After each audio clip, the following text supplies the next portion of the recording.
За Сүхбаатар дүүргийн нутаг дэвсгэрийн хэмжээнд одоо гендерийн эрхтгч байдлыг хангах гендерийн дэд салбар хороо гэж байгаа. Энэ дэд салбар хороог гендерийн садаргаан орлогч одоо миний бие ахалдаг.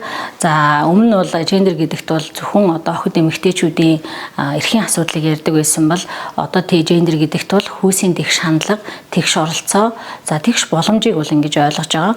За дүүрэгт бол бид одоо сурагчдын хөвгүүдийн одоо сурагчдын зөвлөл гэж байдаг.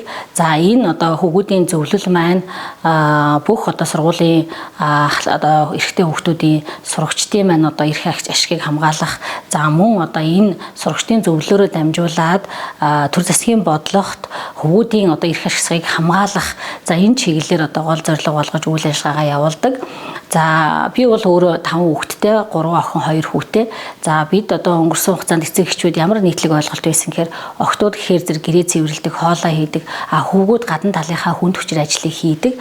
За хөвгүүд бол амьдралд яах вэ гэхээр зовлон бэрхшээл тулгархад уйлж болохгүй, чи нулимсаа нуух хэрэгтэй, хатуу байх хэрэгтэй гэж ингэж бол одоо эцэг эхчүүд бид одоо бас өнгөрсөн хугацаанд хүүхдээ хүмүүжүүлэхдээ ингэж одоо хийлж ойлгуулдаг байсан бол одоо энэ хандлагыг бол өөрчлөх цаг нь нэгэнт одоо бий болсон байна гэж ингэж үзэж байна.